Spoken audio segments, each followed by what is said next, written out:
Benjamin Netanyahu and his right-wing allies have won Israel's fifth election in just 4 years. Israel's election committee has confirmed the former Prime Minister has secured 64 of the 120 seats to form government.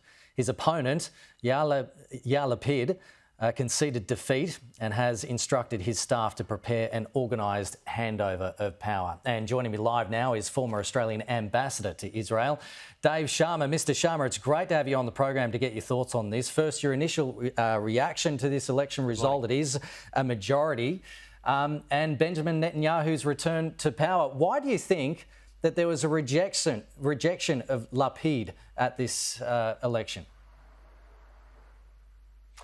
Well, look, it's important to remember that Israel's been a highly contested political space for some years. You mentioned that there have been 5 elections in over 4 years, and it's in large part because after a number of those elections, no government could be formed, so finely balanced were the numbers.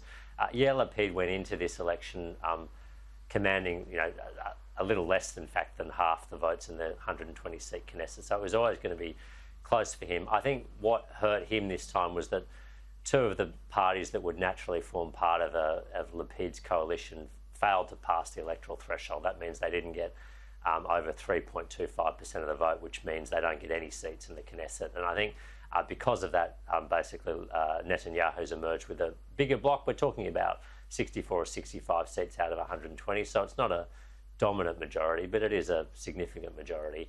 And look, Netanyahu is a strong political figure, a very well-known political figure in Israel, Israel's longest-serving Prime Minister. He's a political force to be reckoned with. He was always going to be a strong chance at this election. What do you think is going to be the biggest changes we'll see from his return, if any? Look, I don't know if you'll see a whole lot, because Israel's foreign policy and its external policy and defence and security policies are relatively non-partisan, if you like, in Israel. Lapid continued many of the settings that Netanyahu did. There's obviously, no prospect of any short-term peace negotiations with the Palestinians. I don't think there was under Lapid, for that matter. The Palestinians are not in a position to engage in those sorts of negotiations. But Netanyahu is more sceptical towards a peace process than Lapid was, so that does make that less likely. I think you'll see a renewed focus. There is already one in Israel, but on Iran and the threat that Iran's nuclear ambitions pose, not only to Israel, but to other countries in the Middle East. That has been one of Netanyahu's signature issues as well. And then I think you'll see a focus on some of the concerns that are impacting Israelis as they are around the world: cost of living increases, a rise in energy prices because of the war in Ukraine, those sorts of issues.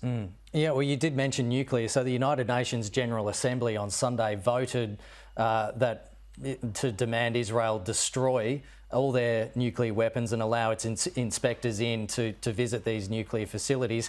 How likely is it that Netanyahu is going to be cooperative with the UN? Well, look, this is an annual UN General Assembly resolution that comes up every year, and it's voted along on the same patterns nearly every year. It's not going to change Israel's military or strategic posture. They maintain a policy of what's called nuclear ambiguity, so they neither confirm nor deny whether they have a nuclear weapons capability or not. And I don't see that likely to change at all under Netanyahu's leadership.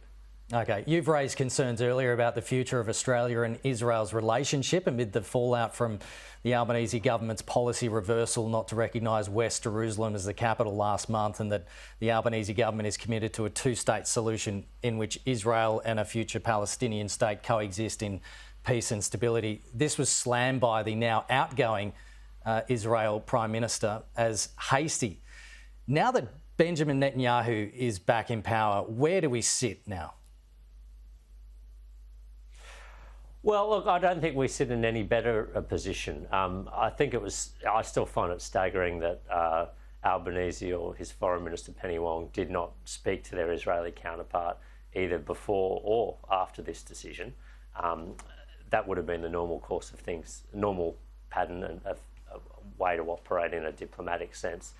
It would be interesting to see now whether Albanese picks up the phone to Netanyahu when he is formally sworn in as Prime Minister, which will take some weeks, and congratulates him. But I don't think Netanyahu will have looked at this decision in any more positive a light than Lapid, and in fact, well, how do you, reverse. how do you view our relationship with Israel? Are you seeing an easier path to cooperation, or are the waters now muddy with this election result? Look, I don't think it really changes the basis of our relationship. I mean, we know Benjamin Netanyahu very well. I know him quite well from my time there as 4 years. He's known to many Australian politicians, going back at least to John Howard, and well known to, I'm not sure if Anthony Albanese has met him. I certainly know Bill Shorten, another Richard Marles, and a number of other senior Labor figures have met him. And he's a known quantity, and he knows Australia quite well. He visited Australia when he was Prime Minister in early 2017, Netanyahu that is, and I think he's a known quantity. The relationship, I don't think, is likely to change dramatically under him, provided, of course, that the Labor government doesn't take any more steps to, lessen our support for Israel in international forums, or push for approaches that Israel thinks would be detrimental to their national security interests. Dave Sharma, thanks for joining us on the program. Have a great weekend. Thank you. Nice to talk to you.